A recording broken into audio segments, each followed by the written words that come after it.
آج صبح سے ہی گھر میں ہلچل تھی۔ عائشہ نے آج یونیورسٹی سے آف لیا تھا۔ آج اس کی اکلوتی پھوپھی آ رہی تھی۔ پھوپھی تو پہلے بھی آتی تھیں، مگر آج ان کے آنے کا مقصد خاص تھا۔ وہ عائشہ کو عبداللہ کے نام کی انگوٹھی پہنانے آ رہی تھیں۔ اس پر بھی ردا نے خوب ہنگامہ مچایا کہ میری بیٹی کسی کو نظر نہیں آئی۔ یہاں بھی وہ تقدیر پہ راضی نہیں ہوئی، تقدیر کے لکھے پہ ایمان نہیں لائی، اور مزید عنایا کو کہنے لگ گئی کہ تم تو اتنی موٹی ہو، نکمی ہو، تم سے کوئی شادی نہیں کرے گا، خاندان سے تو کوئی رشتہ نہیں آئے گا۔ یہ باتیں عنایا کے دل میں بس گئی تھیں۔ ایسے میں اسے علی کی کال کا انتظار رہنے لگا، جو اس کی تعریف کرتا تھا، اسے سراہتا تھا۔ 2 ماہ ہو گئے عنایا کو اس سے بات کرتے ہوئے۔ نہ اس نے تصویر کی ڈیمانڈ کی، نہ ملنے کی، سیدھا سیدھا شادی کی بات کی۔ عنایا کو اب یقین آ گیا کہ علی ایک سچا لڑکا ہے، مگر اسے اس بات کا بھی یقین تھا کہ اس کی امی اس کا رشتہ علی سے کرنے پہ نہیں مانیں گی، خاص طور پر عائشہ کے رشتے کے بعد، کیونکہ کسی طور بھی عائشہ سے کمتر سسرال نہیں چاہتی تھی وہ عنایا کے لیے۔ یہاں بھی وہ بیٹی کے احساسات کو نہ سمجھ سکیں۔ نرم گرم بستر میں خواب خرگوش کے مزے لیتے ہوئے وہ سو رہی تھی کہ اچانک باہر سے شور کی آواز سنائی دی، اور ساتھ کوئی اونچا اونچا رو رہا تھا۔ پہلے اسے لگا کہ وہ کوئی خواب دیکھ رہی ہے، مگر رفتہ رفتہ شور زیادہ ہونے لگا۔ دروازے پر کوئی دستک دے رہا تھا۔ دستک بڑھتی جا رہی تھی۔ وہ فوراً کمبل اپنے اوپر سے ہٹا کر اپنے کپڑے درست کرتے ہوئے دروازے کی طرف بڑھی۔ نیند سے سرخ آنکھیں لیے جلدی جلدی دروازہ کھولا۔ کیا ہوا امی؟ عائشہ نے گھبرائے ہوئے لہجے میں امی سے سوال کیا۔ عنایا گھر چھوڑ کر چلی گئی، امی نے پریشانی کے عالم میں روتے ہوئے بتایا۔ کیا؟ عائشہ نے تقریباً چیختے ہوئے کہا۔ کہاں گئی امی وہ؟ عائشہ نے دوپٹہ درست کرتے ہوئے پوچھا۔ پتہ نہیں، کمرے میں خط چھوڑ گئی کہ میں جا رہی ہوں، مجھے نہ ڈھونڈنا، امی نے گھبراہٹ میں روتے ہوئے بتایا۔ اوہ، خالہ تو بہت پریشان ہوں گی۔ اسے اب سمجھ میں آیا کہ وہ خالہ کے چیخنے چلانے اور رونے کی آواز تھی۔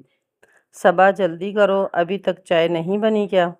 ردا حسب معمول اونچا اونچا بولتے ہوئے کچن میں داخل ہوئی۔ ماشاءاللہ، میری آپا جان تو چاند کا ٹکڑا لگ رہی ہیں، اللہ بری نظر سے بچائے، آمین۔ صبا نے محبت پاش نظروں سے ردا کو دیکھتے ہوئے کہا۔ ردا نے ہلکے فیروزی رنگ کا جوڑا پہنا ہوا تھا، اس پر باریک شیشوں کا کام بہت جچ رہا تھا۔ بہت ہلکے گلابی رنگ کی لپسٹک سے دونوں کے ہونٹوں کو سجایا گیا تھا۔ کلائیوں میں فیروزی رنگ کی چوڑیوں کو سجائے ایک ادا سے وہ کچن میں کھڑی تھی، بالوں کی سادہ سی چٹیاں بنائے، سر پر دوپٹہ درست کرتے ہوئے پلیٹوں میں کباب اور بسکٹ رکھنے لگی۔ کانوں میں پہنی چھوٹی چھوٹی سونے کی بالیاں ردا کے چہرے کو مزید دلکش بنا رہی تھیں۔ یوں تو ردا اور صبا دونوں بہنیں تھیں، ردا بڑی اور صبا چھوٹی، مگر دونوں بہنوں کی عادات بہت مختلف تھیں۔ ردا شروع ہی سے سب کی لاڈلی اور توجہ کا مرکز رہی۔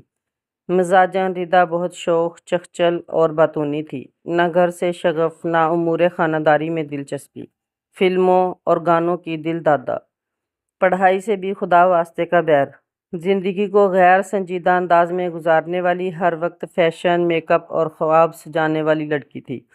بڑی مشکل سے ایف اے کیا۔ راحیلہ بیگم تو تب سے اس کے رشتے دیکھ رہی تھی، لیکن انہیں اپنی بیٹی کے لیے ایک سمجھدار لڑکے اور اچھے گھر کی تلاش تھی، ردا کی غیر سنجیدہ حرکتوں کو برداشت کر سکے۔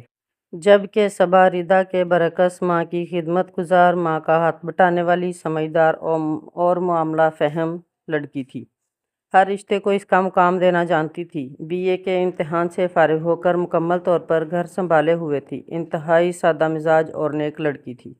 چائے تیار ہے آپا، صبا نے ردا کو محبت سے دیکھتے ہوئے کہا۔ صبا نے کباب والی ٹرالی اٹھا لی اور ردا نے چائے کی ٹرے اٹھائی اور دونوں ڈرائنگ روم کی طرف چل پڑیں۔ دونوں نے کمرے میں داخل ہوتے ہوئے ایک ساتھ سلام کیا۔ یہ دونوں میری بیٹیاں ہیں، بڑی والی اور ردا اور چھوٹی والی صبا۔ راحیلہ بیگم نے اپنی دونوں بیٹیوں کی جانب اشارہ کیا۔ نفیسہ بیگم نے مسکراتے ہوئے آگے بڑھ کر دونوں کو پیار دیا۔ نفیسہ بیگم رشتہ کرانے والی کے توسط سے ان کے گھر آئی تھیں۔ ان کے بیٹے آصف کی مین بازار میں کپڑے کی دکان تھی اور گزر اوقات بہت اچھی چل رہی تھی۔ ایسے میں راحیلہ بیگم کے لیے آصف کا رشتہ نعمت سے کم نہ تھا۔ بیگم کو ردا اپنے آصف کے لیے پسند آ گئی۔ نفیسہ بیگم کو ردا اپنے آصف کے لیے پسند آ گئی، مگر ساتھ میں بھولی بھالی سی صبا ان کو اپنے چھوٹے بیٹے کاشف کے لیے بھا گئی۔ کاشف بھی ابھی پڑھ رہا تھا، مگر مستقبل میں اس نے بھی اپنے ابا کا کام ہی سنبھالنا تھا۔ ردا اور صبا دونوں رشتہ ازدواج میں بند کر نفیسہ بیگم کے گھر میں بہار بن کر اتر آئیں۔ بہت جلد صبا نے اپنی فطرت کے مطابق گھر میں اپنی ذمہ داریاں سنبھال لیں۔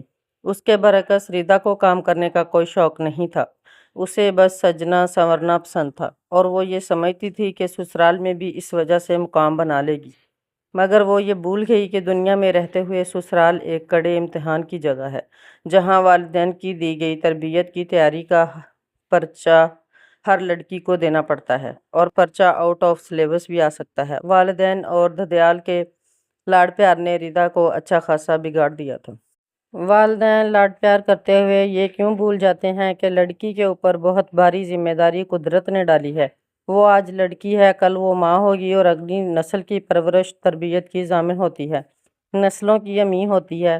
اگر اس کے کردار اور شخصیت میں جھول رہ جائے تو یہ منوعاً اگلی نسل میں منتقل ہو جائے گا، کیونکہ بیٹیاں تو ماؤں کا سایہ ان کی پرچھائی ہوتی ہیں۔ اللہ تعالیٰ نے دونوں بہنوں کو اپنی رحمت سے نوازا۔ عائشہ نے صبا کے آنگن کو مہکایا اور عنایا ردا کے آنگن میں بہار بن کر اتری۔ دونوں بچیاں دادا دادی کی آنکھ کا تارا تھیں، ایک ساتھ کھیل کود کر بڑی ہو رہی تھیں۔ صبا یوں تو گھر اور سسرال دونوں میں ردا سے چھوٹی تھی، مگر اپنی سمجھداری اور معاملہ فہمی میں وہ ردا سے بہت آگے نکل گئی۔ اس نے سسرال میں اپنا مقام بنا لیا۔ ساس سسر کو کوئی مشورہ چاہیے ہوتا یا کوئی بات پوچھنی ہوتی تو وہ صبا کو طلب کرتے۔ آہستہ آہستہ ردا احساس کمتری میں مبتلا ہو گئی۔ یہ بات بیٹھ گئی کہ سب لوگ صبا سے ہی پیار کرتے ہیں۔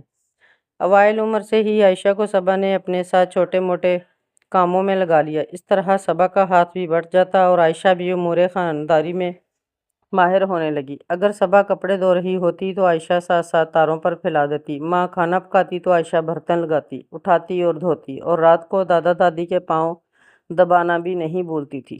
صبا نے عائشہ کو بہت پر اعتماد بنا دیا تھا۔ وہ پڑھائی میں بھی بہت اچھی تھی، ہر سال کلاس میں اول آتی تھی، جبکہ عنایا ہر وقت ماں کی طرح ٹی وی دیکھتی رہتی، گھر کے کاموں اور پڑھائی پر توجہ نہ دیتی۔ ہاں، اسے اپنی ظاہری خوبصورتی کا بڑا خیال رہتا تھا، ہر وقت سجتی سنورتی رہتی تھی۔ اس کے اتنے سجنے سنورنے کے باوجود سب عائشہ سے پیار کرنے لگے، اور اس صورتحال میں ردا نے اس کے دل میں ڈال دیا کہ ہم ماں بیٹی سے کوئی پیار نہیں کرتا۔ اس نے عنایا کے دل میں یہ بات ڈال دی کہ کوئی تمہیں پسند نہیں کرتا، اس لیے خاندان میں سے کوئی تمہارا رشتہ نہیں لائے گا، تم ماں باپ کی دہلیز پر ہی بیٹھی رہ جاؤ گی۔ ردا نے حسد کے ساتھ ساتھ عنایا کو احساس کمتری میں بھی مبتلا کر دیا تھا۔ آج عائشہ کا یونیورسٹی میں داخلہ ہو گیا تھا، مگر گھر بھر میں خوشی کی لہر دوڑ گئی۔ ہر کوئی عائشہ کو سراہ رہا تھا، مگر عنایا بہت غصے میں تھی۔ وہ مشکل سے FA کرنے کے بعد پڑھائی کو خیر باد کہہ چکی تھی۔ فرنچ فرائی سے بھری پلیٹ کیچپ کے ساتھ اپنے سامنے رکھے عنایا صوفے پر بیزار لیٹی تھی۔ وہ گندمی رنگت اور عام سے نقوش والی لڑکی تھی۔ فارغ بیٹھ بیٹھ کر اور منفی سوچوں کی آماجگاہ کی وجہ سے دن بدن اس کا وزن بڑھتا جا رہا تھا۔ وہ ٹی وی پر انڈین سوپ دیکھتے ہوئے چپس سے لطف اندوز ہو رہی تھی۔ ٹرن اچانک عنایا کے موبائل پر ایک کال آئی۔ ہیلو، عنایا نے بیزاری سے کال ریسیو کرتے ہوئے کہا۔ وعلیکم، ہیلو، کیسی ہیں آپ؟ دوسری جانب سے ایک شوخ آواز آئی۔ آپ کون؟ عنایا نے بیزاری سے پوچھا۔ آپ کا چاہنے والا، آواز میں مزید مٹھاس لیے ہوئے اس نے کہا۔ کس سے بات کرنی ہے آپ کو؟ عنایا نے لہجے میں سختی لاتے ہوئے سوال کیا۔ آپ سے، لہجہ مزید مٹھاس لیے ہوئے تھا۔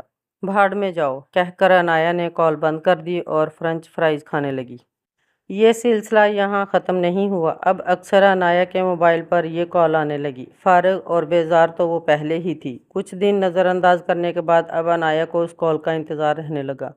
گھر کے کسی کام میں اسے دلچسپی محسوس نہ ہوتی تھی، بس ٹی وی دیکھنا، کھانا پینا اور موٹا ہونا اس کا مشغلہ تھا۔ عنایا کیا کر رہی ہے، کس سے بات کر رہی ہے؟ ردا کو کوئی ہوش نہ تھا۔ اس کو اللہ سے گلے شکووں سے فرصت ملتی تو وہ اپنی بیٹی کی تربیت پر توجہ دیتی، اس پر نظر رکھتی۔ جانے کب وہ لڑکا اس کا دوست بن گیا، اسے خود پتہ نہ چلا۔ تعریف ہر انسان کو اچھی لگتی ہے، یہ فطری بات ہے۔ اسی طرح عنایا کو بھی اس کی باتیں اچھی لگنے لگیں۔ وہ جو گھر کے کاموں میں کوئی دلچسپی نہیں رکھتی تھی، سب سے الگ تھلگ تھی، آج جب وہ توجہ کا مرکز بنی تو اس لڑکے کو ہی اپنا سب کچھ سمجھ بیٹھی۔ صبح سے گھر میں دعوت کی تیاری چل رہی تھی۔ یہ ایک خوبصورت اور خوشگوار اتوار کی صبح تھی۔ آسیہ، جلدی جلدی صفائی کرو، صبا نے کچن سے آواز دی۔ آج عائشہ اور عبداللہ شادی کے بعد پہلی بار دعوت پر آ رہے تھے۔ آہ کاش میری عنایا کا بھی اسی طرح عزت و محبت سے استقبال کیا جاتا میکے میں۔ فریدہ نے آنسو پیتے ہوئے ہنڈیا میں چمچہ چلایا۔ کاش میں عنایا کے اندر احساس کمتری پیدا کرنے کے بجائے سب کا دل جیت لینا سکھاتی اور اس کے دل میں حسد بغض نہ آنے دیتی، تو آج میری بیٹی بھی باپ دادا کی دعاؤں سے رخصت ہوتی۔ اب آنسو آنکھ کا بندھن توڑ کر باہر نکلنے کو تیار تھے۔ آہ میری تربیت کی وجہ سے آج اس کے لیے میکے کے دروازے بند ہو گئے ہیں۔ اٹھ جاؤ عنایا بیگم، دکان سے دیر ہو رہی ہے مجھے، علی نے چیختے ہوئے عنایا کا کندھا ہلایا جو بے خبر سو رہی تھی۔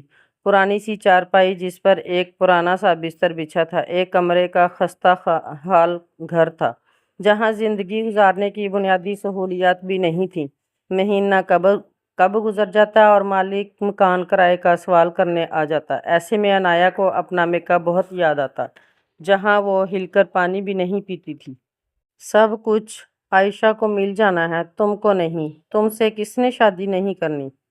اس فکرے نے عنایا کی تقدیر بدل دی کہ وہ اتنا بڑا قدم اٹھا بیٹھی کہ اب واپسی کا کوئی راستہ نہیں بچا تھا اس کے لیے۔ صحن میں لگے نل سے منہ ہاتھ دھو کر صحن کے ایک طرف بنے کھلے کچن میں وہ ناشتہ بناتے ہوئے سوچ رہی تھی، کاش صبا خالہ کی طرح اس کی امی بھی اس کی تربیت پر توجہ دیتی۔ میں تو بس ماں کی پرچھائی تھی اور کچھ نہیں۔